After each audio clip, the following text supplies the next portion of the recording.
On this episode of Corn Culture, I interview Ethnie Barnhouse, the president of Turning Point USA's chapter at the University of Nebraska Lincoln. Thanks for listening. Hey everyone, welcome into another important episode of Corn Culture, talking about a lot of important things.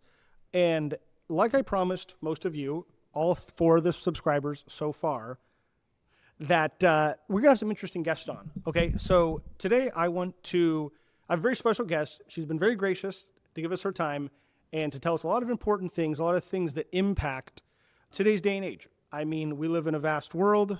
The United States is a big area, both in population and landmass, and such a variety of people live here. So today I have a special guest, Miss Ethnie Barnhouse. What is your title, Ethnie?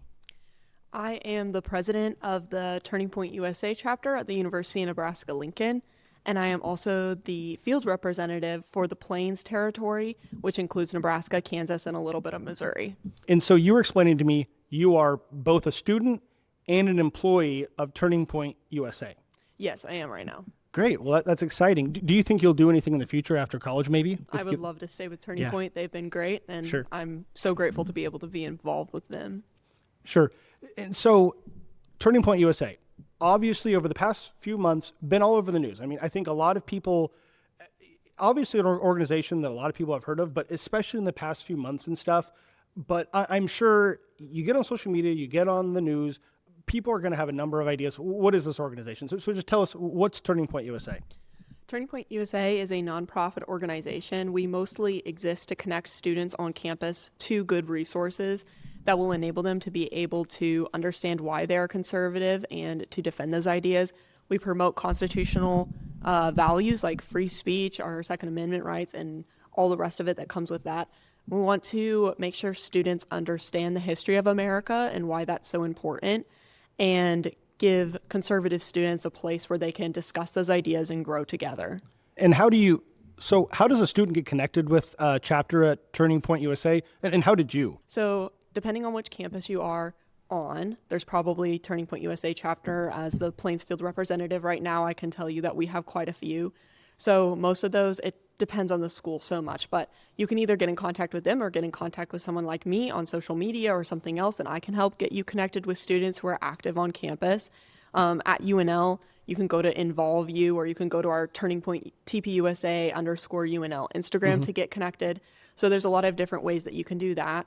Personally, I was involved with Turning Point pretty early on. I genuinely can't tell you when I found out about them because they've kind of always been there. But I knew as soon as I got onto UNL's campus in my sophomore year of college that I wanted to get connected. I looked up the organization on the website that we have for registered student organizations at UNL, and I found Turning Point, and I contacted the people who were listed as contacts. It took some time, but I ended up realizing that a lot of those people who had been board members were all of the same year and had graduated around the same time, and so there basically was no leadership left on campus. So I decided to take initiative, and I rechartered the chapter in February of 2020 this year. So this was our first full semester back rechartered as an actual chapter again. What does rechartering mean? So rechartering is just re-registering with the university so that we're an official chapter again. We already were listed as such for Turning Point, but you have to also do it for the school, and that varies from university to university. And if you're rechartered and you're re-registered with the university, what does that give you? Does that give you any resources or anything? Yeah, it can give you a lot depending on the university.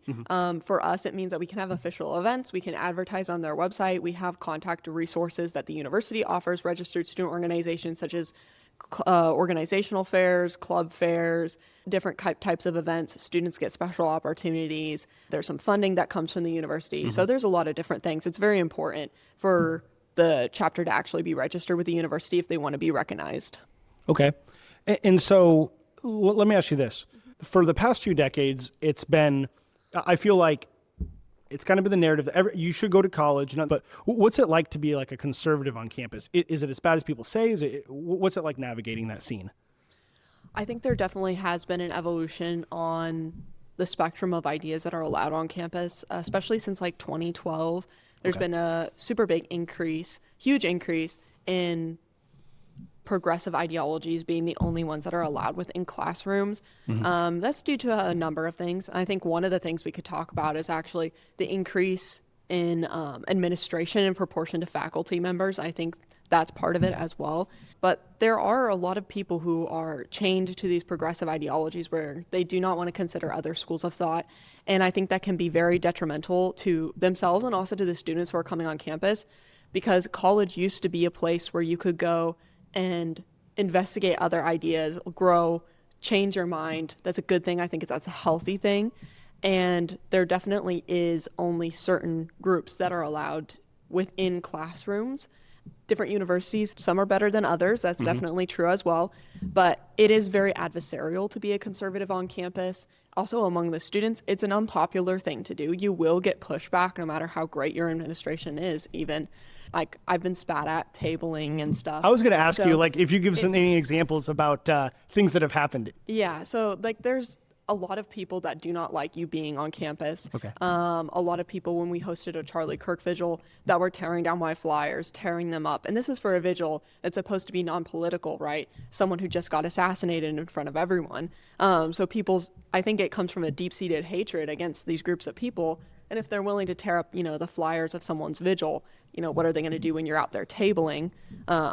It also, especially when it comes to transgender issues, I've gotten a lot of pushback. We hosted Chloe Cole on campus, and she's a detransitioner. She had medically transitioned when she was a minor. And once she had detransitioned, she now goes around the country and tells people her story. My flyers to that were desecrated. They were torn up. People spat at us while we were tabling. So there's definitely a cost that comes with that. And personally, I don't really care. I'm like more emboldened by that. I think I'm on the right track if the right people are angry about it. But for a lot of students, like, they don't want to have to experience that on campus, and they shouldn't have to either. So I think it's important that we show up and show that we're present so that people will come adjusted to the idea of having different disagreements on campus again, which is what Charlie lived for and what he did every single day that he was on campus. So I think it's really important. Yeah. I agree with you and the thing I like about Turning Point USA is I feel like it's largely been a push from the students. I mean, it's not necessarily been administration down, but the students have kind of bound together and made other students comfortable. I remember when I was in college, a few years ago, and I felt nervous sometimes. I felt like it was not welcoming. I mean, because I remember even just being in and I think some people will say, well, what is there no policies? There's no, I guess the left would say there's no rules that say that this has to be taught or that taught, but that's not what it is. It's the culture. Is that but to your point about being emboldened is I remember really just starting to take little steps and stuff. And by the end of my college career, I wrote my senior thesis on transgender inmates in prison. And, because I had interviewed several corrections officers and about how they were just lost on what to do when they have, inmates that are essentially sexually ambiguous. And so they didn't know how to handle that and stuff. And, my professor did not like that. But, the funny thing is there's certain things you can argue with. So I remember in my senior thesis, I did not put any really opinion in there. I only gave the facts, stuff that was backed up and stuff. And there's certain things that are undeniable truths and stuff. And that's what I think I hope most people learn is that there are eternal truths. There is such thing as evil. There's such thing as wrong. Not everything's subjective.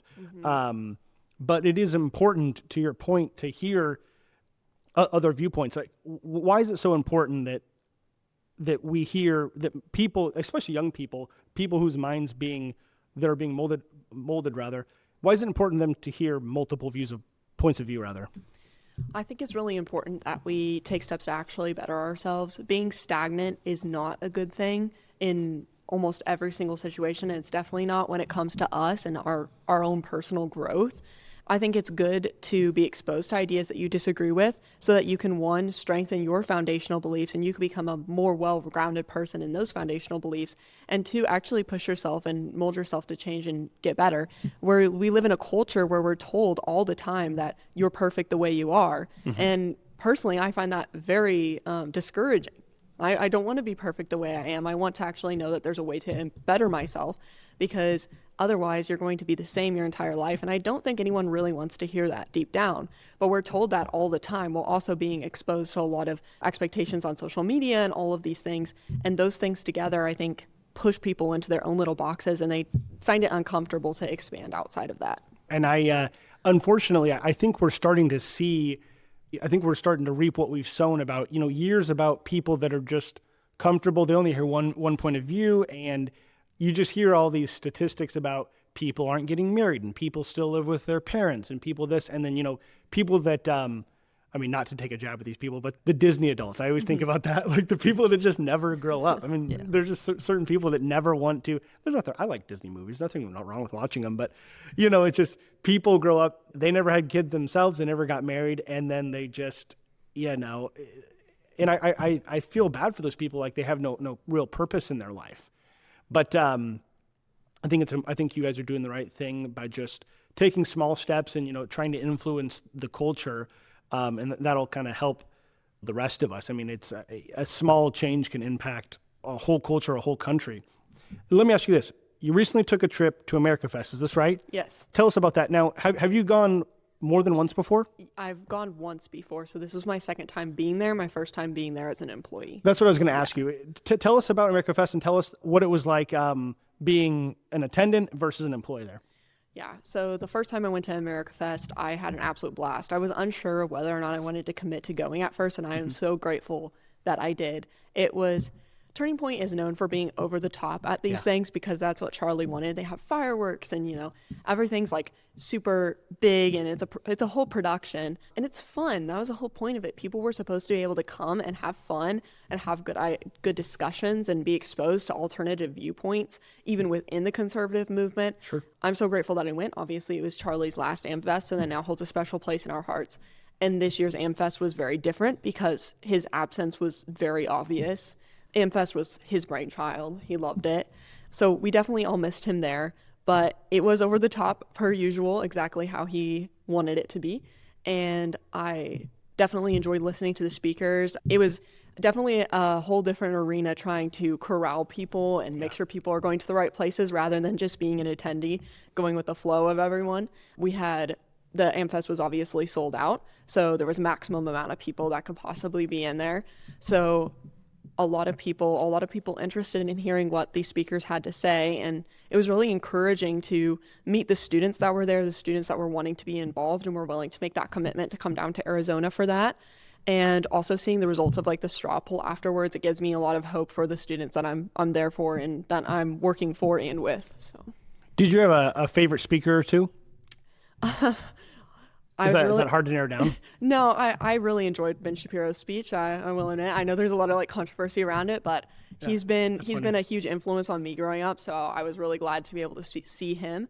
And then I will say, obviously seeing J.D. Vance was great per usual, but Mike Johnson always gives a great speech. And I've heard him give that speech multiple times now, but it never gets old. It's so solid. Gets back to the very roots of America, which is what I really appreciate about his. I like the Daily Wire. I listen to the Daily Wire podcast. Actually, do you listen to any other Daily Wire hosts? Yeah, I listen to Ben Shapiro and Matt Walsh about every single day. Oh my gosh, I love Matt Walsh. Yeah. Oh my gosh, I could literally talk about Matt Walsh because I listen to his podcast pretty much every day. Yeah. Oh, I love that. That's funny. Yeah, they're both great. And then I love the movies that he's putting out and stuff. Of course. Hilarious. Yeah. That's so funny. Well, let me ask you one more question. Give us a word of encouragement or something. What's something that we should know about Turning Point USA, about being conservative, and what does the future look like for us? Well, we're not going away, that's for sure. There's a lot of young people out there who are very eager to pick up the mic after Charlie, and I think that will definitely happen. There's a lot of really promising young people, too. When I meet them, I'm like, I know this person's going places. Obviously, there's a huge number of students. There's a whole variety of types of people, backgrounds, talents, all of that. But some of the students that I meet, I am so genuinely impressed by. I'm so excited to see where they go. Not in my territory, also in all the students that I've met at AmFest and these events. There's some really good people out there who have strong convictions and they want to actually use those convictions in a profitable way. And I think they definitely will. So that's very encouraging to me, is that not everything is reflected online perfectly or in the statistics when it comes to Gen Z. I think that sometimes we overestimate how conservative Gen Z is, at least in my experience. Some of the statistics seem to reflect more like Trump support versus people actually being conservative. Sure. But there are some Gen Zers out there who are very passionate, and they're going places. I know they are. Good, good. Well, thank you so much for your insight. Thank you for this conversation. I really hope we can hop on the mic again sometime. But I really appreciate your time. Hey, thank you for watching this episode of Corn Culture. Our great guest here. Hey, if you're a UNL student, you join TPUSA. Find Ethnie. Thank you for watching this interview.